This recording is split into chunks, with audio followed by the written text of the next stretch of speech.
come the upstepper. I'm the lyrical gangster. Big up the crew in the area.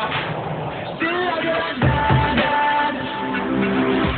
No, we don't die. Yes, we multiply. Anyone press me, the fire is flame. Act like you know we go. I know what those don't know. Them up and go.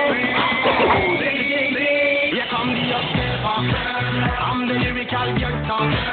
Big up the crew in the area. Still I get that. Here come the upstepper. I'm the lyrical gangster. Excuse me, Mr.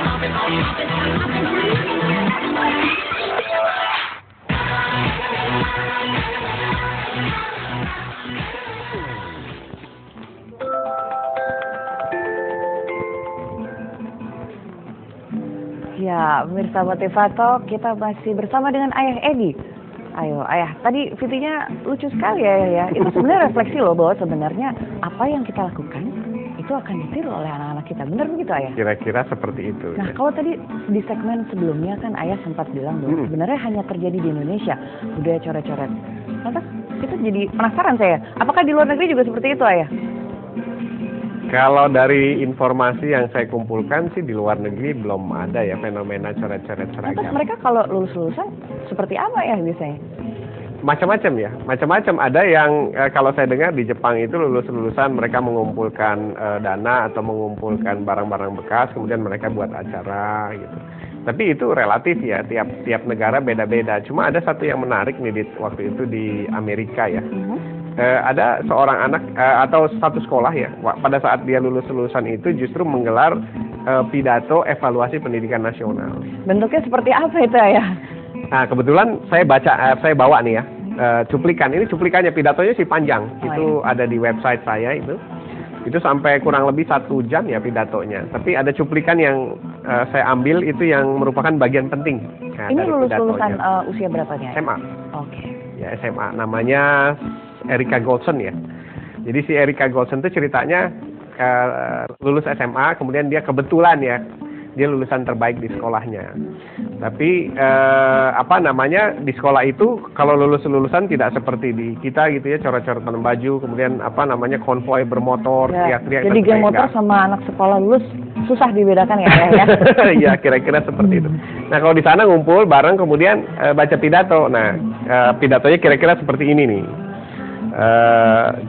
Si Erika itu dari sekolah namanya Corsicki Athens di high school di New York. Tahun 2010 nih pidatonya dibuat.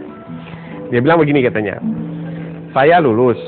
Seharusnya saya menganggap ini sebagai sebuah pengalaman yang menyenangkan. Seharusnya.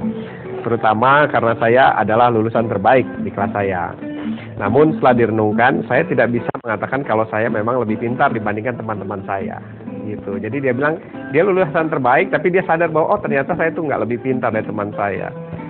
Nah, yang bisa saya katakan adalah kalau saya memang adalah yang terbaik dalam melakukan apa yang diperintahkan guru. Jadi lulusan terbaik itu menurut dia adalah anak-anak yang melakukan apa yang diperintahkan guru. Jadi bukan anak pintar. Oh, baik. Ini kata dia sendiri. Ya, bukan berarti bahwa dia cerdas. Mungkin secara akademis dia baik gitu ya. Ya, atau kalau dalam bahasa kitanya nurut. Oh, lurus aja terus ya. Nurut ya. Jadi kalau guru bilang A, guru bilang B. Dan dia juga bilang bahwa kepada saya juga dalam hal mengikuti sistem yang ada. Jadi dia nurut sama sistem yang ada. Dia lagi berdiri pidato, dia bilang begini, di sini saya berdiri dan seharusnya bangga bahwa saya setelah selesai mengikuti periode indoktrinasi ini. Jadi dia menganggap bahwa pendidikan itu isinya doktrin, kamu boleh begini, nggak boleh begitu, harus begini, kerjakan ini dan kerjakan itu. Kemudian setelah ini saya akan pergi di musim dingin dan menuju tahap rencana berikutnya yang akan datang kepada saya. Setelah mendapatkan sebuah dokumen kertas yang mensertifikasi bahwa saya telah sanggup bekerja. Jadi inti sekolah tuh memberikan sertifikasi bahwa oke, lulus, siap untuk dipekerjakan gitu. Nah, yang menarik adalah tetapi saya sebenarnya adalah seorang manusia gitu, bukan seorang pekerja. Saya adalah seorang pemikir. Saya adalah pencari pengalaman hidup dan bukan seorang pekerja.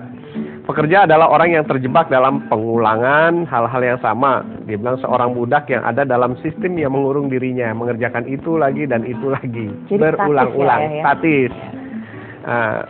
Sekarang saya berhasil menunjukkan kalau saya adalah budak tadi, budak yang paling pintar. Kata dia begitu. Saya melakukan apa yang disuruh kepadaku dengan sangat baik. Jadi kenapa dia bilang begitu? Karena budak adalah pelaku yang sangat baik, disuruh sama tuannya.